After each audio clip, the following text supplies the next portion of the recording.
We have claims that the Bricks and Minifigs case is over, complete. And just a few days ago, we summarized everything that was going on with this story. If you missed it, go check it out in the channel because it gives you all of the details. But we have a content creator being threatened to be, well, silenced to not cover this story at all. His name was Reckless Ben. We have a guy who put tens of thousands of dollars worth of Lego on consignment, which was then sniped from him to lose all of his money and all of his value in Lego. And we had Bricks and Minifigs behind it all. That's all covered in the other video. But now let's find out what's going on right now. And to dive into this story, we're starting out with our morning coffee. It's a French vanilla today, which I'm quite excited about. What are you guys drinking? Now, let's check out the story. Bricks and Minifigs just sealed their own fate. They just sabotaged the lawsuit that they are bringing up against Reckless Ben. And it's all because of our boy, Eamon McNeff, the CEO of Bricks and Minifigs, because we've seen him during this whole saga, this whole insane series, repeating his mistakes, going on different interviews, and not being very careful with what he's saying, straight up lying at times, and overall just being really foolish and making bad choices, trying to win the court of public opinion, but failing miserably.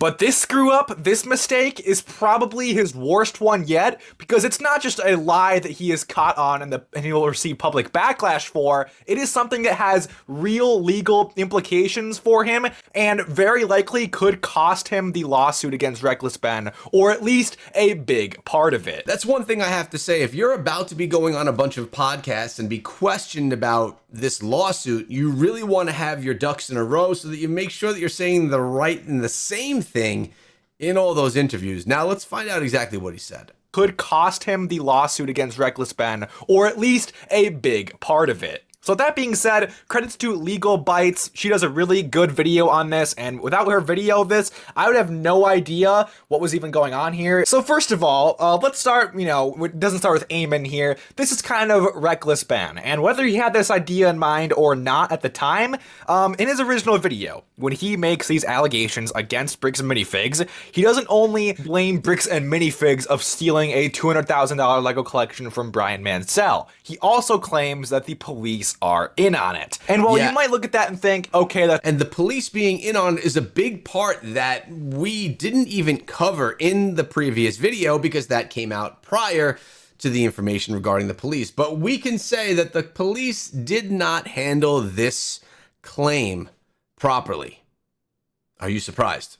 In on it. And while you might look at that and think, okay, that's a little bit more risky to also claim like police corruption and stuff, well, it actually helps them in this case because mentioning something that is involved with government actually raises the burden of proof or evidence for Bricks and Minifigs.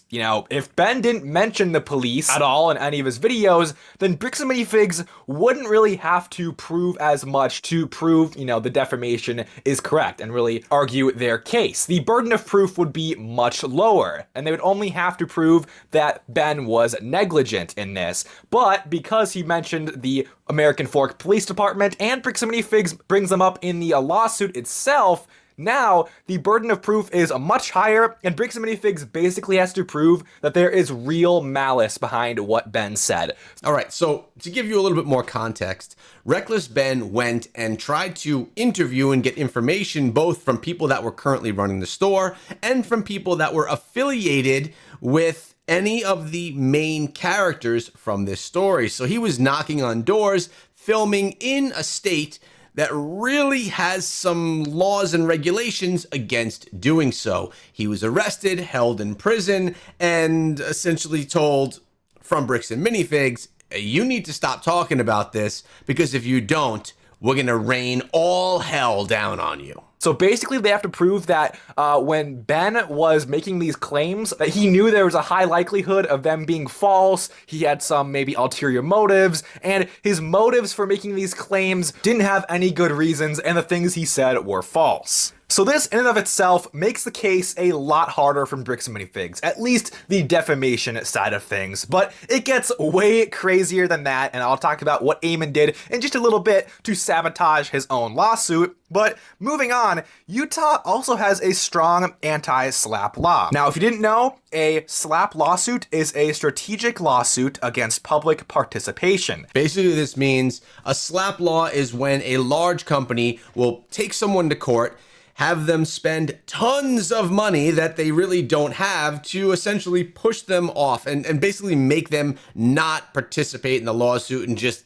have the larger identity get what they want because of the expense of the lawsuit. What that basically means is, when a company like Bricks and Minifigs tries to silence someone because what they're doing is bringing about like a big public outcry or a big public reaction, and it is, basically making waves. So if, a company's reputation is getting destroyed publicly because of someone making claims, then they might try to file a SLAPP lawsuit like this. And Utah actually has really strong anti-SLAPP laws. And quite a few states do, actually, because, a SLAPP lawsuit is basically trying to silence someone and overrule their First Amendment rights in a way. So this law protects speech on the matter of public concern. And because Reckless Ben made this video, and it's kind of about, a public business that people go to buy or sell Lego, whatever it may be, then his claims could technically be made, and, pretty much from all possible perspectives, was made for public interest. So there's a strong likelihood that if Ben filed a motion to, he could get the defamation thing dismissed completely because his claims were made in public concern. And as I previously said, Utah has very strong anti-SLAPP laws. And as an added bonus, and this is part of the reason why Bricks and Minifigs is taking a big hit from all of this, is if Ben wins on that motion, if that motion is granted by the court, Bricks and Minifigs has to reimburse Ben for any attorney's fees or other costs related to the motion. So I don't think that's like every legal cost or attorney fee related to the lawsuit, but just this particular part of the lawsuit, I believe, would be reimbursed to Ben, which is a big win if he gets a motion like that accepted. Now, everything I just went over is a big deal and explains why this defamation case lawsuit is already really going to be difficult for Bricks and Minifigs to win. But that was before Eamon made it near impossible for them to win on this defamation suit, because if you recall, last week Eamon McNeff went on an interview with Fox 5 News, and I covered the interview because obviously there was some suspicious stuff he was saying, possibly some lies and all of that. But this actually had some insane legal ramifications, or, could have some insane legal ramifications, as Legal Bites goes over in her video, because during the interview, Eamon said that Brian Mansell was severely underpaid for his collection. He says it twice. Now, he of course blames it on Crystal Gorman, the previous franchise owner, the previous owner of the store location, and that's why Brian was underpaid. But in the legal sense, that doesn't matter, because Eamon is admitting that Brian wasn't paid properly for his items. And what is it called if someone has your items but they don't pay you properly for them? It could be theft. And it doesn't matter if it's Crystal Gorman, Josh Johnson, or Eamon McNeff himself. They are all related to Bricks and Minifigs at the time. They are all affiliated with Bricks and Minifigs. They all had the Bricks and Minifigs branding. Crystal Gorman ran this Bricks and Minifigs location. All right, so Crystal had this location. It was basically a Lego store. And the person that owned all of these Legos brought them in and said, I want to put them on consignment. I want you to sell them for me. And when you make money, you take your percentage, 20% or whatever, and 80% comes to me. Cool. It's kind of a normal deal. But then Bricks and Minifigs, Lego, come in and they take over the store because the store was not being run properly. In that takeover, it was sloppy, of course.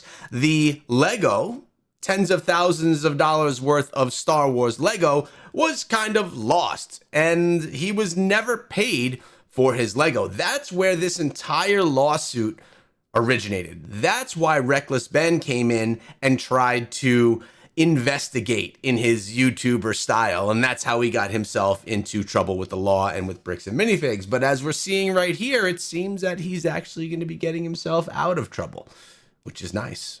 And because she was affiliated with Bricks and Minifigs, and Ben claimed that Bricks and Minifigs stole this $200,000 collection, that adds a lot of merit to all of Ben's claims. And that probably adds enough merit to Reckless Ben's claims to make them substantially true, which is all that's needed to destroy the defamation claim. So basically, if something is substantially true, it means like mostly true. The main idea is true. Not every detail has to be 100% accurate, and I think it's definitely taken into account who's making the claims, what they would reasonably know at the time, and every other possible deciding factor there. But basically, Ammon just admitted twice in this interview that what Reckless Ben claimed in his videos were substantially true. And now that the interview's out there, there's no going back. It's already been downloaded, clipped, uploaded to other people's channels, and all of that. There is no going back after that interview. The cat is out of the bag.